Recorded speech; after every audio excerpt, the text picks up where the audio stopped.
Ya, perdagangan saham di Bursa Efek Indonesia baru saja ditutup. Kita akan membahasnya bersama analis Riswara Kian Investa.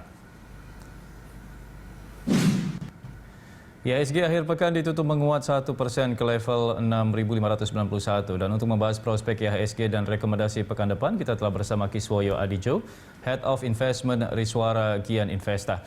Ya, Mas Kiswoyo, terima kasih sudah bergabung di Closing Market. Kita lihat hari ini IHSG menguat 1,03% tepatnya ke level 6.591, walaupun belum bisa tembus di beberapa hari yang lalu yang mencapai 6.656-an, bahkan ke level psikologis yang terbaru mungkin 6.700.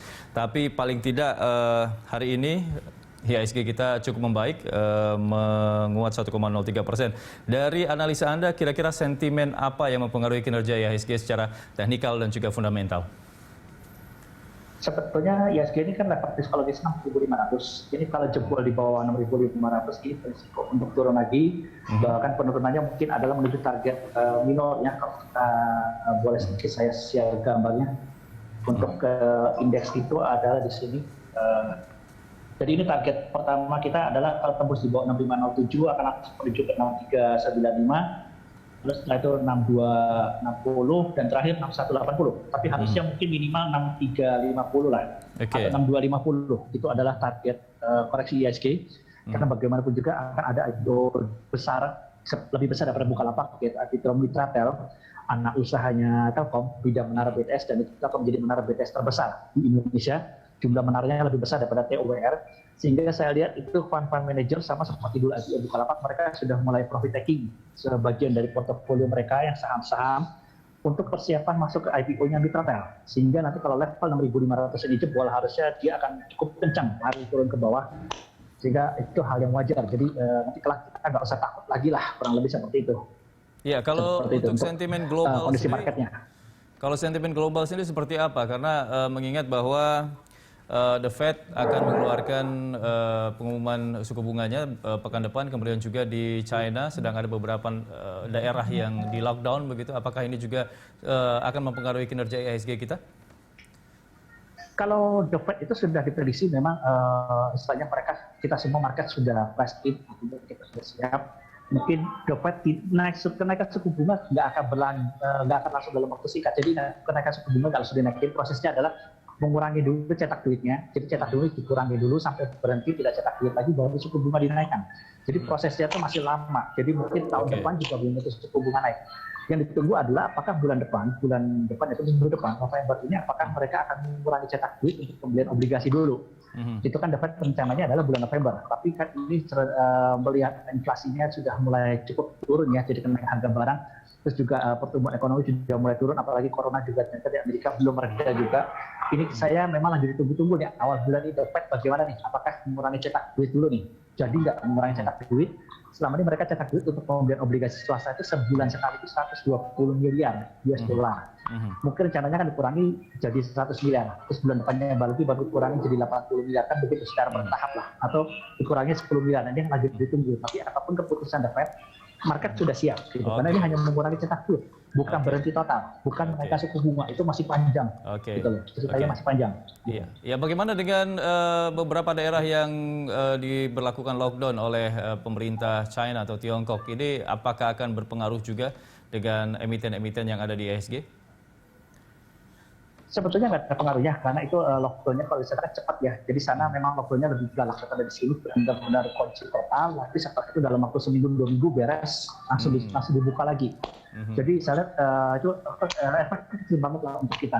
Memang krisis energi yang masih ditakutkan, tapi saya lihat sebetulnya enggak, karena harga coal sudah mulai turun, harga oil dan gas juga sudah mulai turun. Seperti saya pernah katakan bahwa ini kenaikan harga oil dan gas ini hanya sementara. Karena nanti begitu Arab Saudi, kita tahu produksi minyak itu kan ada Arab Saudi, Rusia, Amerika, itu mereka kapasitas produksi mereka belum maksimum.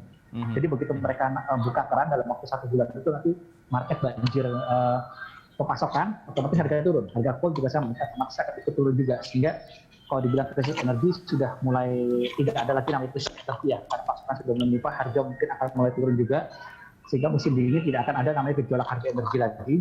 Mungkin yang menarik adalah ketika ekonomi dunia ini sudah mulai pulih, nanti mungkin komoditas lainnya akan naik ya untuk menyokong pertumbuhan ekonomi dunia gitu. seperti Oke. nikel, timah itu akan menarik gitu. Oke, kalau kita cermati terkait dengan kinerja emiten di IHSG ini, asing banyak membeli saham Bank BUMN. Ini apa pemicunya dari analisa Anda? Karena bagaimana juga kita tahu bahwa target IHSG, target dari kami saja adalah 6.800 ya, akhir tahun ini, tahun depan itu 7.000 akan terlewati. Sehingga kalau target IHSG tinggi, otomatis artinya adalah kita harus belinya saham-saham blue chip. IHSG yaitu saham BUMN, model BRI, Mandiri, BBRI. Dan jangan lupa IHSG itulah gambaran 6 bulan ke depan ekonomi Indonesia. Kita tahu bahwa tingkat vaksinasi kita cukup tinggi. Kita salah satu dari 5 negara yang tergolong sukses dalam vaksinasi, sehingga kalau orang yakin bahwa ekonomi Indonesia 6 bulan ke depan akan lebih baik daripada sekarang, otomatis orang akan beli saham. Ya, tentunya beli saham blue chip. Nah, otomatis IHSG juga akan naik duluan. Jadi makanya ini adalah gambaran bahwa ekonomi kita ke depannya akan jauh lebih baik, terutama 6 bulan ke depan saat ini ya. Jadi ini momen menarik. Jadi kalau ada koreksi, nanti IHSG ada koreksi di bawah 6.500 sampai misalnya 6.200-an pun kita jangan takut.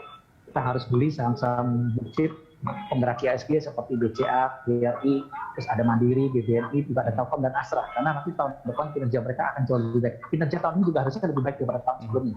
Karena tahun kemarin kan jeblok karena ada corona dari bulan 3 kan, sehingga laporan keuangan jelek. Tahun ini kan kita lockdown-nya atau pembatasan sosialnya kan sebentar ya, hanya 2 bulanan.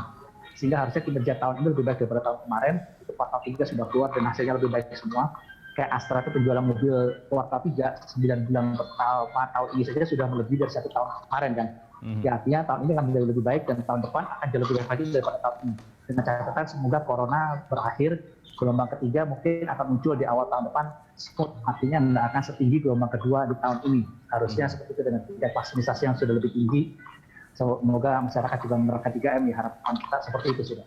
Gitu. Oke, artinya di bulan November ini saham-saham big caps khususnya saham Bank BUMN masih akan terus membaik kinerjanya. Dan rekomendasi Anda, apakah ini para pelaku pasarnya bisa membeli saham-saham tersebut? Betul, tapi membeli jangan saat sekarang. Jadi kalau ada koreksi dalam, seperti kalau kita tahu bicara targetnya BRI tahun depan itu bisa di atas 5.000. Sehingga nanti kalau misalnya ada koreksi dalam, itu gampang lihatnya. Kalau penggerak IHSG itu lihat ke IHSG-nya, terutama BRI BCA. BRI BCA itu kita lihat ke IHSG-nya. Jadi kalau IHSG-nya sudah ada level 6.200 atau di bawah 6.300, itu kita bisa mulai cicil beli. Apalagi kalau IHSG sampai menyentuh angka level 6.100, itu kita sudah low-nya, bottom-nya sudah dekat. Kita beli aja model kayak BRI BCA. Terus yang lapis berikutnya adalah penggerak IHSG yang bobotnya lebih kecil dari BRI BCA adalah ada Bank Mandiri, BBNI, Telkom, dan Astra. Jadi memang kalau beli 6 saham ini, bila pada saat IHSG-nya lagi koreksi dalam, misalnya 6.300 atau 6.250 atau 6.200 ke bawah, udah beli gitu. Beli dan disimpan untuk tahun depan.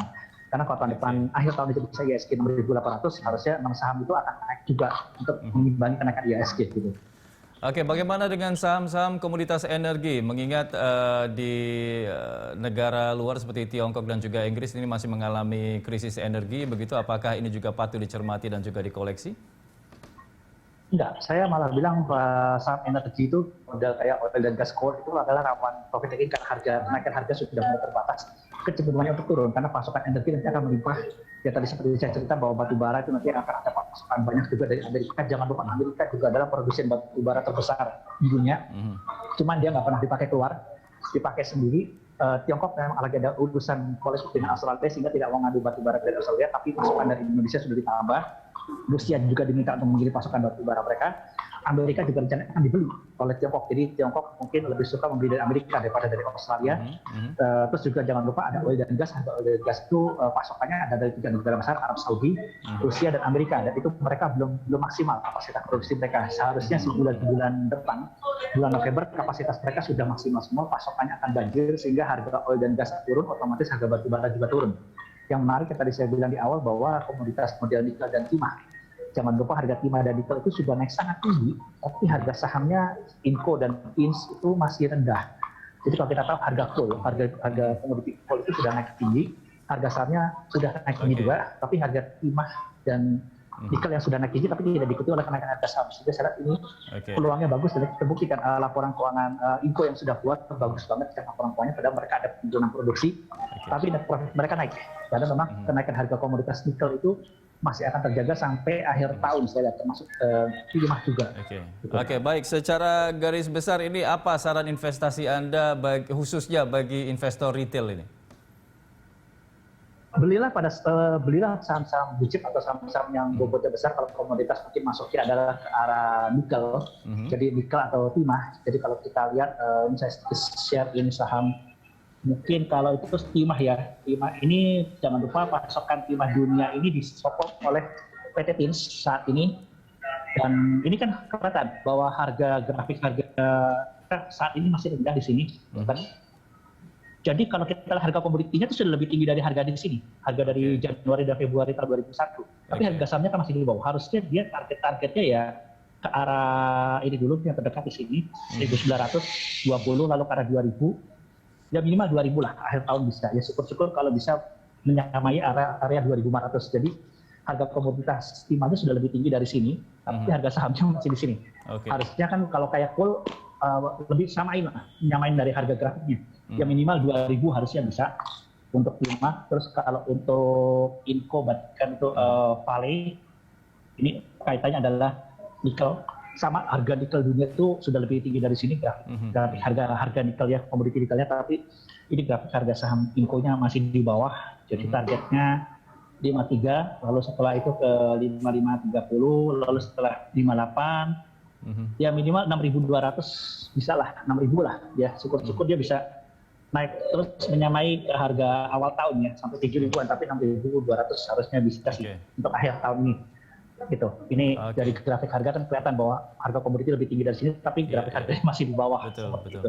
Gitu. Oke, baik. Mas Kiswoyo, terakhir kira-kira prediksi Anda untuk kinerja IHSG Senin nanti seperti apa? Senin kalau misalnya dia turun di bawah 6.500 mungkin akan ada sedikit ketahan di area 6.450.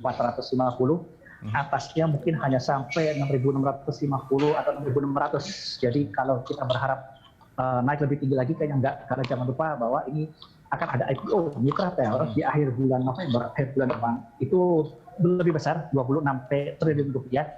Bukalapak 21 triliun, ini 26 triliun rupiah. Ini perusahaan bagus.